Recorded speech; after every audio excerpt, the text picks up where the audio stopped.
Hello guys, my name is Ajay Singh and आज हम बात करेंगे इमरजेंसी प्रोविजंस के बारे में। तो जैसे कि आपको पता है कि जो हमारा कॉन्स्टिट्यूशन है वो डिवाइडेड है वेरियस पार्ट्स, आर्टिकल्स और शेड्यूल्स में। एट प्रेजेंट हमारे कॉन्स्टिट्यूशन में 25 पार्ट्स हैं, 470 से ज़्यादा आर्टिकल्स हैं और 12 शेड्यूल्स हैं। तो जो हमारे वेरियस पार्ट्स है कॉन्स्टिट्यूशन के, वो डिफरेंट डिफरेंट चीज़ों के बारे में बात करते हैं। जैसे पार्ट 1 बात करता है यूनियन एंड इट्स टेरिटरीज़ के बारे में, सेकंड पार्ट बात करता है सिटीजनशिप के बारे में, और उसी तरीके से हमारा जो कॉन्स्टिट्यूशन का 18th पार्ट है वो बात करता है इमरजेंसी प्रोविजंस के बारे में, जो कि मेंशन्ड है आर्टिकल 352 से आर्टिकल 360 के बीच में। तो इमरजेंसी में होता क्या है? तो देखिए, एक एक्स्ट्रॉर्डिनरी पावर है जिसमें सारी की सारी स्टेट्स जो होती हैं वो सेंटर के कंट्रोल में आ जाती हैं। ठीक है, मतलब कहने का क्या है कि जो हमारा फेडरल स्ट्रक्चर है वो यूनिटरी स्ट्रक्चर में कन्वर्ट हो जाता है। अब आपके मन में क्वेश्चन आ रहा होगा कि फेडरल स्ट्रक्चर क्या होता है, तो आइए देखते हैं। देखिए, हमारे कॉन्स्टिट्यूशन के 7th शेड्यूल में 3 लिस्ट्स के बारे में बात होती है। एक है यूनियन लिस्ट, एक है स्टेट लिस्ट और तीसरी है कंकरेंट लिस्ट। तो यूनियन लिस्ट में जो सब्जेक्ट मेंशन्ड है उसके रिगार्डिंग लॉज बना सकती है आपकी सेंट्रल गवर्नमेंट। स्टेट लिस्ट में जो सब्जेक्ट्स है उसके रिगार्डिंग लॉज बना सकती है आपकी स्टेट गवर्नमेंट, और कंकरेंट लिस्ट में जो सब्जेक्ट है उसमें दोनों बना सकती है, स्टेट गवर्नमेंट भी बना सकती है और सेंट्रल गवर्नमेंट भी बना सकती है। बट अगर किसी सेम सब्जेक्ट पे दोनों ने लॉ बना दिया, सेंट्रल गवर्नमेंट ने भी और स्टेट गवर्नमेंट ने भी, तो किसका लॉ प्रिवेल करेगा? सेंट्रल गवर्नमेंट का लॉ प्रिवेल करेगा। ठीक है, तो ये जो हमारा फेडरल स्ट्रक्चर है जिसमें क्लियरली डिफाइंड है कि स्टेट गवर्नमेंट किन सब्जेक्ट्स पे लॉ बना सकती है और यूनियन गवर्नमेंट किस सब्जेक्ट पे लॉ बना सकती है, वो कन्वर्ट हो जाता है हमारा यूनिटरी में। यानी सेंट्रल गवर्नमेंट के पास पावर आ जाती है कि वो स्टेट लिस्ट पे भी लॉज बना सकती है। ठीक है, इतना क्लियर? तो अब समझते हैं कि इमरजेंसी प्रोविजंस को हमारे कॉन्स्टिट्यूशन में डालने की ज़रूरत क्या पड़ी। इसको एक एग्जांपल की हेल्प से समझते हैं। मान लीजिए नॉर्थ ईस्ट की कोई स्टेट है, वहाँ पे कुछ लोग ऐसे हैं जो चाहते हैं कि वो एक अलग देश बनाए और वहाँ पे रिवोल्ट स्टार्ट कर देते हैं। तो उस केस में क्या होगा? इंडिया की यूनिटी एंड इंटेग्रिटी खतरे में बढ़ जाएगी। तो उस केस में ये जस्टिफाइड है कि उस पर्टिकुलर स्टेट में नेशनल इमरजेंसी डिक्लेयर कर दे। और मान लीजिए कोई ऐसी स्टेट है जहाँ पे जो गवर्नमेंट है वो कॉन्स्टिट्यूशन के अगेंस्ट काम कर रही है, तो वहाँ पे भी इमरजेंसी लगाई जा सकती है। तो वहाँ पे सेकेंड टाइप की इमरजेंसी यानी प्रेसिडेंट रूल लगाया जाएगा। थर्ड केस, मान लीजिए कंट्री एक रिसेशन या डिप्रेशन से गुजर रही है, तो उस केस में क्या होगा? फाइनेंशियल इमरजेंसी लगाई जा सकती है प्रेसिडेंट के द्वारा। हमारे कॉन्स्टिट्यूशन में 3 तरह की इमरजेंसी की बात होती है। पहली है नेशनल इमरजेंसी, जो कि आर्टिकल 352 में दी गई है। सेकंड है प्रेसिडेंट्स रूल, जो कि आर्टिकल 356 में मेंशन्ड है। और तीसरी टाइप की इमरजेंसी है फाइनेंशियल इमरजेंसी, जो कि आर्टिकल 360 में मेंशन्ड है। तो इसको याद करने की एक सिंपल ट्रिक है, आप सिर्फ नेशनल इमरजेंसी का आर्टिकल याद रखो, यानी आर्टिकल 352। उसमें आप 4+ करो तो 356 आएगा, जो कि प्रेसिडेंट रूल का आर्टिकल है, और उसमें अगर आप 4+ करो तो 360 आएगा, जो कि फाइनेंशियल इमरजेंसी का आर्टिकल है। तो इस तरीके से हमको सारे आर्टिकल्स भी याद हो गए। इस वीडियो में हम बात करेंगे नेशनल इमरजेंसी के बारे में। तो इस टॉपिक को स्टार्ट करने से पहले मैं आपको थोड़ा एक ब्रीफ बैकग्राउंड दे देता हूँ, जिससे आपको आने वाली चीज़ें ईजिली क्लियर हो जाएं। तो इंडिया में अभी तक सिर्फ 3 बार ऐसा हुआ है कि नेशनल इमरजेंसी डिक्लेयर हुई है। पहली हुई है 1962 से 1968 के बीच में, सेकंड हुई है 1971 में, और थर्ड हुई है 1975 टू 1977। पहली इमरजेंसी डिक्लेयर हुई थी जब हमारा चाइना के साथ वॉर हुआ था, और वो इमरजेंसी 1968 तक चली थी। इसीलिए 1965 में जब हमारा पाकिस्तान के साथ वॉर हुआ तो दोबारा से इमरजेंसी डिक्लेयर करने की कोई नीड नहीं पड़ी। सेकेंड इमरजेंसी डिक्लेयर हुई थी 1971 में, जब बांग्लादेश लिबरेशन वॉर हुआ था, जिसमें इंडिया ने हेल्प करी थी बांग्लादेश को कि वो पाकिस्तान से अलग होके एक नया देश बनाए। और तीसरी इमरजेंसी, जो कि मोस्ट कंट्रोवर्शियल इमरजेंसी कही जाती है, वो स्टार्ट हुई थी 1975 से और ख़त्म हुई थी 1977 में, जो कि डिक्लेयर की गई थी इंदिरा गांधी के द्वारा। किन ग्राउंड्स पे? इंटरनल डिस्टर्बेंसेस पे। अब समझते हैं कि इंदिरा गांधी को नेशनल इमरजेंसी डिक्लेयर करने की ज़रूरत क्यों पड़ी।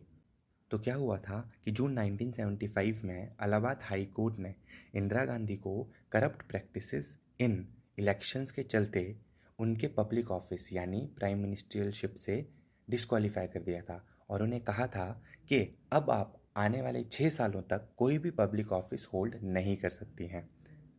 तो इस जजमेंट के खिलाफ इंदिरा गांधी ने सुप्रीम कोर्ट में अपील फाइल कर दी, बट सुप्रीम कोर्ट उस टाइम वैकेशन पे था।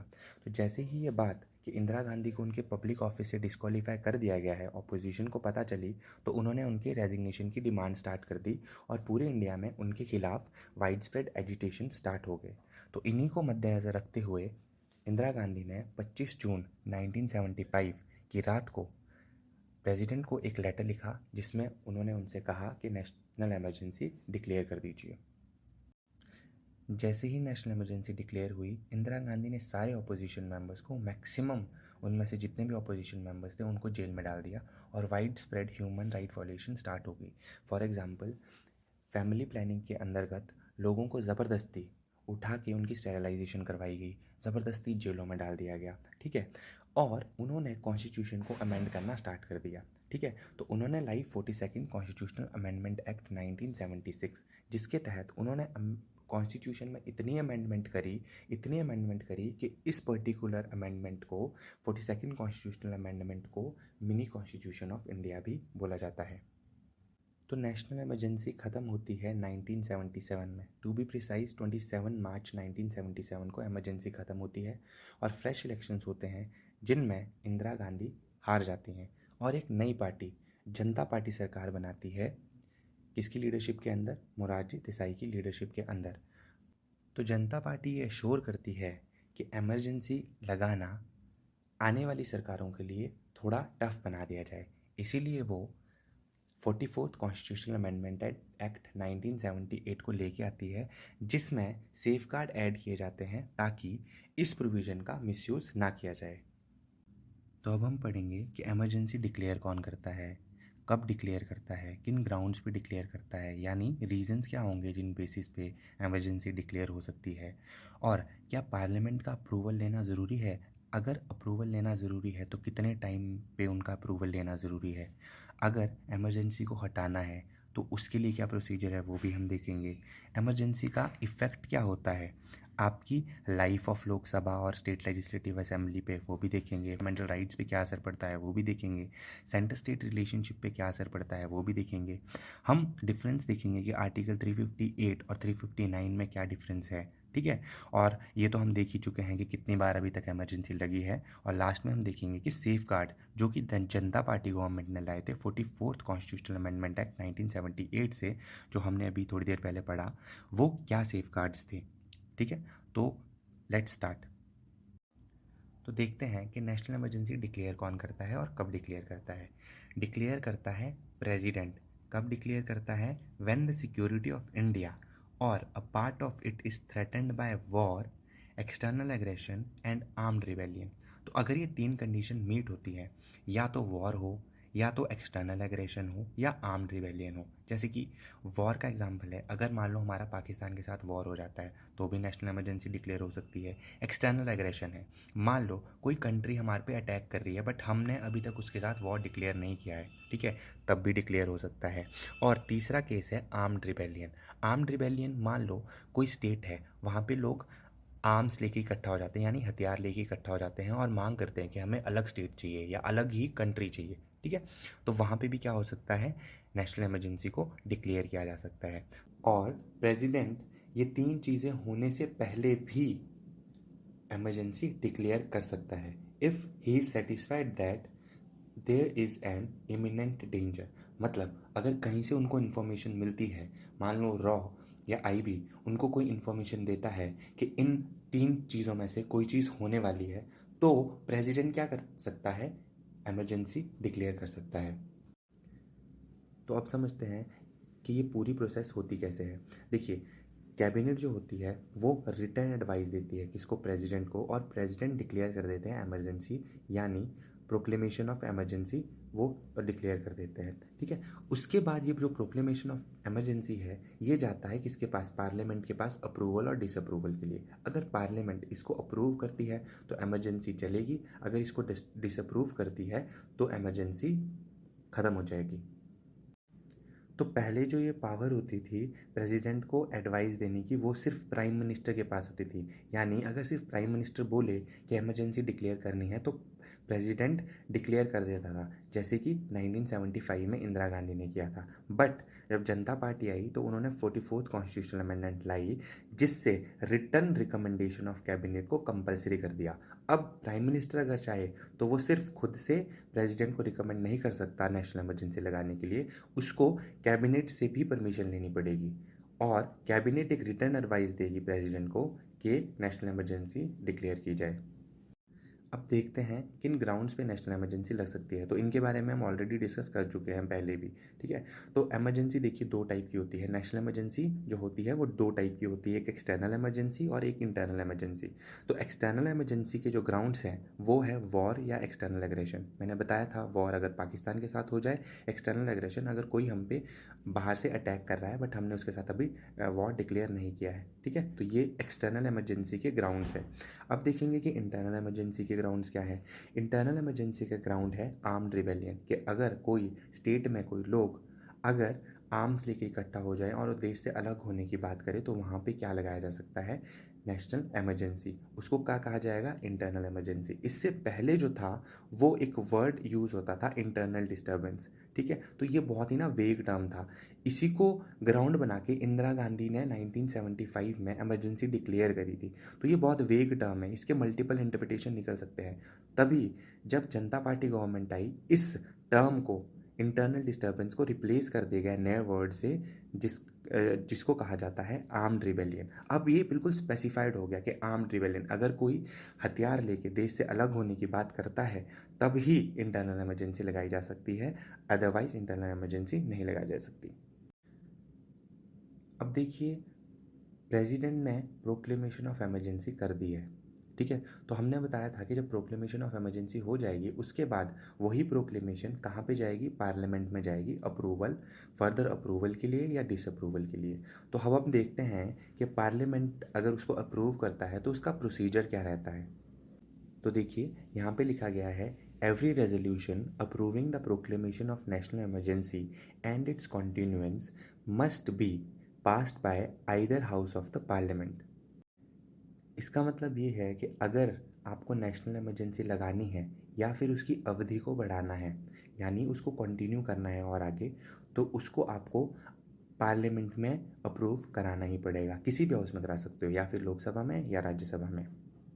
देखिए अगर आपको पार्लियामेंट में कोई भी रेजोल्यूशन पास करना है तो आपको वोटिंग करनी पड़ेगी। तो वोटिंग के लिए भी डिफरेंट डिफरेंट टाइप की मेजॉरिटीज़ होती हैं। एक होती है सिंपल मेजॉरिटी, एक होती है स्पेशल मेजॉरिटी। तो अगर आपको इमरजेंसी को डिक्लेयर करना है या उसको कंटिन्यू करना है तो उसके लिए लगेगी स्पेशल मेजॉरिटी। इसका मतलब होता है 2/3 member present and voting and 50% of the strength of the house. तो आइए इसको ऐसे समझते हैं। मान लीजिए किसी हाउस की स्ट्रेंथ है 100, ठीक है, 100 उसकी स्ट्रेंथ है। तो स्पेशल मेजॉरिटी का फर्स्ट क्राइटेरिया बोलता है कि जिस टाइम आप ये रेजोल्यूशन पास कर रहे हो उस time 50% of the member of the house should be present there, ठीक है। तो 100 का 50% क्या हो गया, 50। तो 50% लोग आपके प्रेजेंट होने चाहिए। मान लीजिए उन 50 में से जो लोग आए थे उन 50 में से 45 ने वोट किया और 5 ने वोट नहीं किया, ठीक है। तो अब हम इन 45 का 67% निकालेंगे, समझे। इन 45 का 2/3 निकालेंगे, यानी 67% निकालेंगे 45 का, जो कि आता है अराउंड 30.15, मतलब 31 के करीब। तो अगर 31 मेंबर्स ने ये वोट करके अप्रूव कर दिया कि नेशनल इमरजेंसी का प्रोक्लेमेशन सही था या फिर उसका कॉन्टिन्यूएशन सही है, तो नेशनल इमरजेंसी अप्रूव हो जाएगी बाय द हाउस। अब समझते हैं कि ये प्रेजेंट एंड वोटिंग का क्या मतलब है। तो मान लीजिए 50 लोग प्रेजेंट थे और उनमें से वोट किसने किया, 45 ने। तो 45 लोग वो हैं जो प्रेजेंट भी हैं और वोट भी कर रहे हैं। तो हमने किन को काउंट किया, सिर्फ 45 को। तो हमने 45 का 2/3 निकाला, जो कि आया 31 मेंबर्स, ठीक है। इतना समझ आ गया। चलिए अब आगे बढ़ते हैं। तो देखिए अब इसमें एक और क्राइटेरिया है कि जो ये प्रोक्लेमेशन है should be approved by both the house of the parliament with in 1 month, ठीक है, 1 मंथ के अंदर दोनों हाउस को क्या करना पड़ेगा, इस इमरजेंसी के प्रोक्लेमेशन को अप्रूव करना पड़ेगा। ठीक है, पहले क्या होता था कि ये 1 मंथ का पीरियड जो था वो 2 मंथ होता था, इसको 1 मंथ किया गया है 44th कॉन्स्टिट्यूशनल अमेंडमेंट एक्ट 1978 से, जो कि जिसका रीज़न आपको मैंने पहले बता दिया है। तो देखिए इसमें क्या बोला गया कि 1 मंथ के अंदर अंदर दोनों हाउस को इस प्रोक्लेमेशन ऑफ इमरजेंसी को अप्रूव करना पड़ेगा। पर जैसे कि आपको पता है Lok Sabha is subject to resolution, Lok Sabha हर 5 साल बाद क्या होती है, डिसॉल्व होती है। पर राज्यसभा कॉन्टिन्यूअल चैम्बर है, वो चलता रहता है, उसमें हर 2 साल बाद कुछ मेंबर रिटायर होते हैं और उनकी जगह नए मेंबर्स का इलेक्शन होता है। ठीक है, तो लोकसभा तो डिसॉल्व भी हो सकती है। तो मान लीजिए अगर लोकसभा डिसॉल्व है उस टाइम पे जिस टाइम पे इमरजेंसी डिक्लेयर की गई है, तो इसमें बोला गया है कि जब लोकसभा रीअसेंबल होगी, जब दोबारा चुन के आएगी, तो विद इन 30 डेज, जब से वो चुन के आएगी उसके 30 दिन के अंदर अगर वो इमरजेंसी के प्रोक्लेमेशन को अप्रूव कर देती है तो इमरजेंसी मानी जाएगी कि लगी हुई है। अगर वो अप्रूव नहीं करती है तो ये क्या हो जाएगा, नल एंड वॉइड हो जाएगा और इमरजेंसी वहीं पे ख़त्म हो जाएगी। तो अब क्वेश्चन आता है कि इमरजेंसी को कितने सालों के लिए लगाया जा सकता है। क्या ये 1 साल, 2 साल या 3 साल के लिए लगाई जा सकती है, या फिर ये अनलिमिटेड टाइम के लिए लगाई जा सकती है। तो कॉन्स्टिट्यूशन में प्रोविज़न है कि इसको अनलिमिटेड पीरियड के लिए लगाया जा सकता है। पर 44th कॉन्स्टिट्यूशनल अमेंडमेंट से, जो कि मोरारजी देसाई की सरकार में आया था, उसमें ये प्रोविज़न डाल दिया गया कि हर 6 महीने पार्लियामेंट्री अप्रूवल मस्ट होगा। मतलब हर 6 महीने बाद पार्लियामेंट से अप्रूवल लेना पड़ेगा कि वो इमरजेंसी को कंटिन्यू करना चाहते हैं या नहीं। तो अभी तक हमने पढ़ लिया कि नेशनल इमरजेंसी को लगाया कैसे जा सकता है। तो अब हम पढ़ेंगे कि अगर नेशनल इमरजेंसी को हटाना हो तो उसके लिए क्या प्रोसीजर रहेगा। देखिए, हमारा जो कॉन्स्टिट्यूशन है वो मेंशन करता है कि अगर प्रेसिडेंट को नेशनल इमरजेंसी को ख़त्म करना हो तो उसके लिए उसको पार्लियामेंट्री अप्रूवल की कोई ज़रूरत नहीं है। ठीक है, अगर वो खुद से चाहता है तो नेशनल इमरजेंसी को रोका जा सकता है। और अगला प्रोविज़न है कि अगर लोकसभा डिसअप्रूव कर देती है उसका कॉन्टिन्यूएंस, मतलब लोकसभा मना कर देती है कि हमने इसको कंटिन्यू नहीं करना है, हमने नेशनल इमरजेंसी को कंटिन्यू नहीं करना है, तो भी प्रेसिडेंट को क्या करना पड़ेगा, नेशनल इमरजेंसी को रोकना पड़ेगा या रिवोक करना पड़ेगा। तो आपको पता है कि 44th कॉन्स्टिट्यूशनल अमेंडमेंट आई थी मोरारजी देसाई के टाइम पे, तो उन्होंने इसके मिसयूज़ को रोकने के लिए कुछ चीज़ें कॉन्स्टिट्यूशन में अमेंड करके डाली गई थी। तो जो अगला प्रोविज़न हम पढ़ेंगे ये भी 44th कॉन्स्टिट्यूशनल अमेंडमेंट से आया है।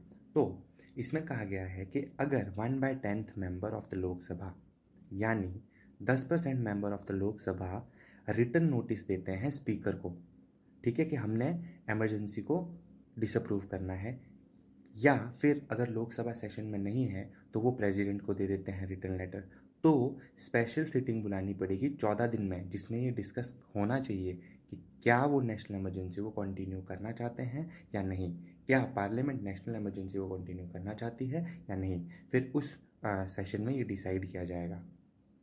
जैसे अप्रूवल के लिए हमें स्पेशल मेजॉरिटी की ज़रूरत होती है, तो डिसअप्रूवल के लिए भी हमें किसी मेजॉरिटी की ज़रूरत होगी। तो डिसअप्रूवल के लिए हमें सिंपल मेजॉरिटी चाहिए, यानी 50% of the member present and voting. और इसके डिसअप्रूवल के लिए आप सिर्फ लोकसभा जा सकते हो, मतलब लोकसभा ही इसको डिसअप्रूव कर सकता है। राज्यसभा के पास इमरजेंसी को डिसअप्रूव करने के लिए कोई पावर नहीं है। तो आइए अब देखते हैं कि नेशनल इमरजेंसी से क्या चेंजेस आते हैं। ठीक है, तो हम देखेंगे कि नेशनल इमरजेंसी से क्या चेंजेस आते हैं लाइफ ऑफ लोकसभा और स्टेट लेजिस्लेटिव असेंबली पे, इसका फंडामेंटल राइट्स पे क्या इफेक्ट होता है और इसका सेंटर स्टेट रिलेशनशिप पे क्या इफेक्ट पड़ता है। तो देखिए, पहला इसका इफेक्ट देखेंगे हम life of Lok Sabha and state legislative assembly. तो देखिए, लोकसभा और स्टेट लेजिस्लेटिव असेंबली का जो नॉर्मल टेन्योर होता है वो होता है 5 साल।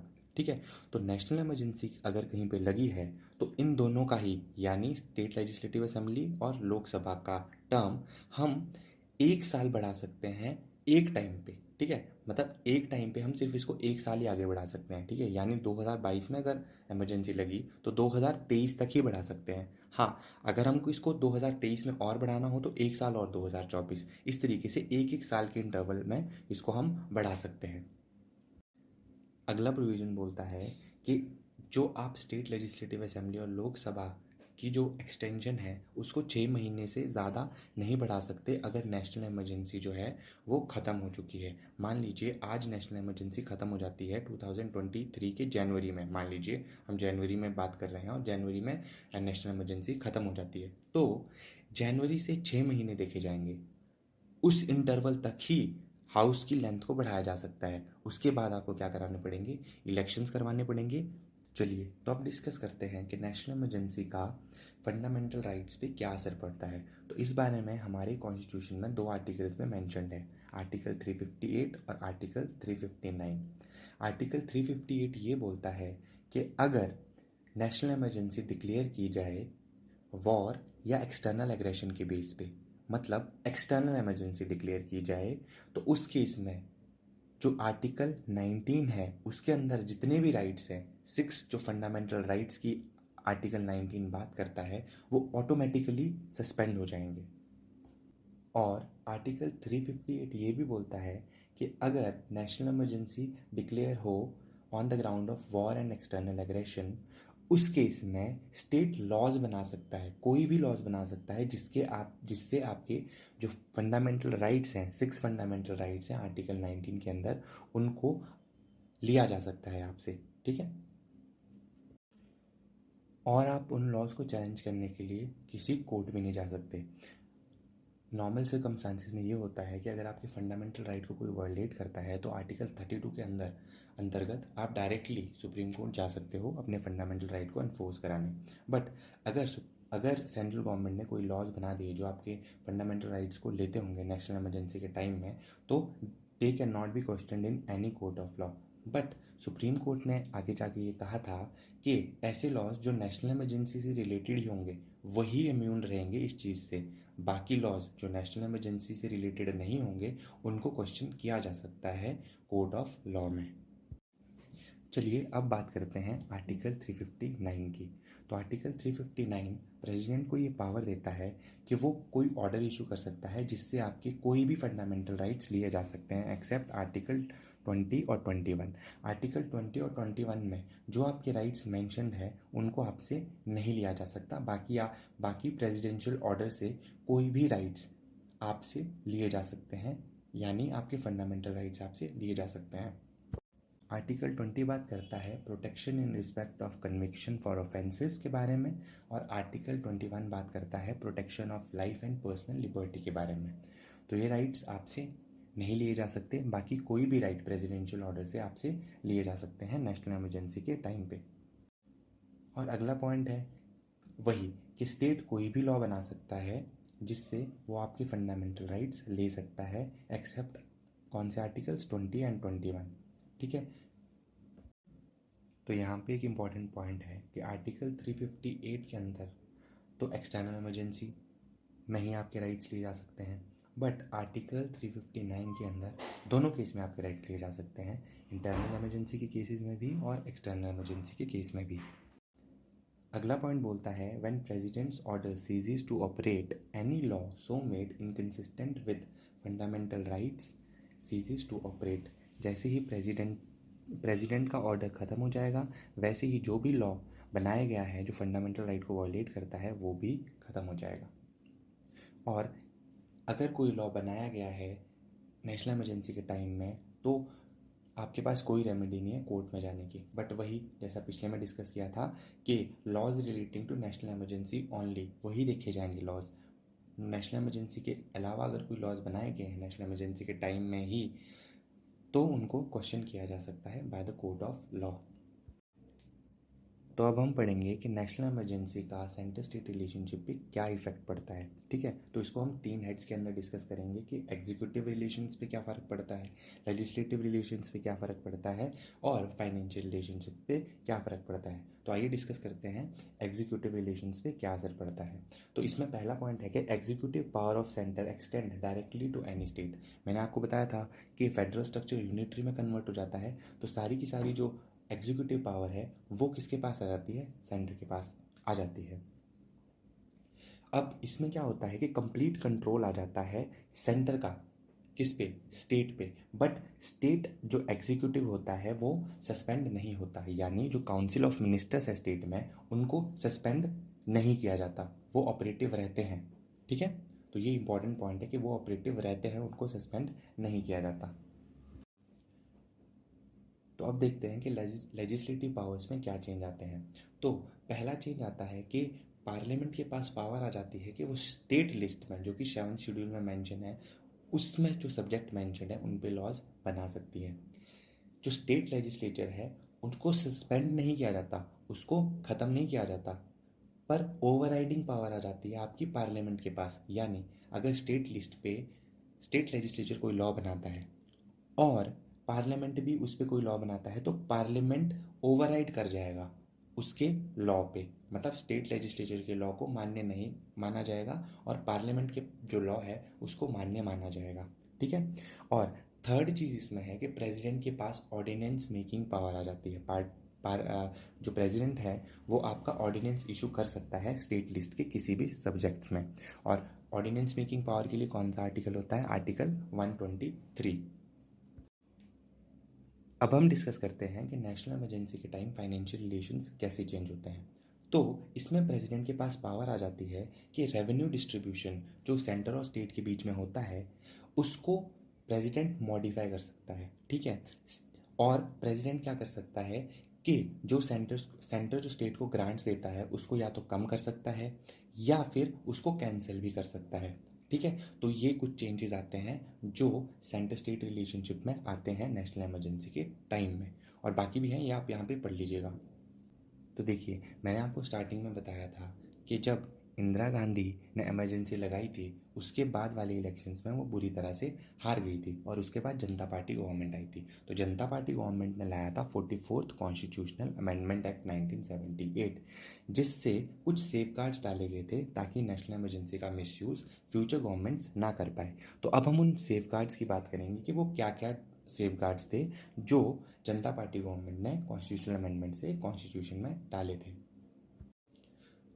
तो पहला चेंज किया गया था एक वर्ड का जो था इंटरनल डिस्टर्बेंस। इंटरनल डिस्टर्बेंस को रिप्लेस कर दिया था आर्म्ड रिबेलियन से। ये मैं आपको पहले बता चुका हूँ। आपको मैं ये भी बता चुका हूँ कि रिटर्न एडवाइस ऑफ कैबिनेट अब कर दिया गया है। पहले क्या होता था, सिर्फ प्राइम मिनिस्टर अगर एडवाइस करता था तो इमरजेंसी लग जाती थी, बट अब रिटर्न एडवाइस चाहिए होगी किसकी? कैबिनेट की। ठीक है, पहले क्या होता था कि सिंपल मेजोरिटी से पास हो जाती थी प्रोक्लेमेशन ऑफ इमरजेंसी, पर अब क्या चाहिए? उसके लिए स्पेशल मेजोरिटी से चाहिए। ठीक है, पहले क्या होता था कि लोकसभा इनिशिएट नहीं कर सकती थी प्री मैच्योर टर्मिनेशन, बट मैंने आपको क्या बताया है कि अगर 1/10 मेंबर ऑफ द हाउस अगर बोलें तो 14 डेज के अंदर सीट करनी पड़ती है, आपकी स्पेशल सिटिंग्स बुलानी पड़ती है। ठीक है, और इसने एक और प्रोविजन डाला कि हर 6 महीने में पार्लियामेंट को अप्रूव करना ही पड़ेगा। किसको? नेशनल इमरजेंसी को। कि नेशनल इमरजेंसी चाहती है क्या पार्लियामेंट नेशनल इमरजेंसी को और कंटिन्यू करना?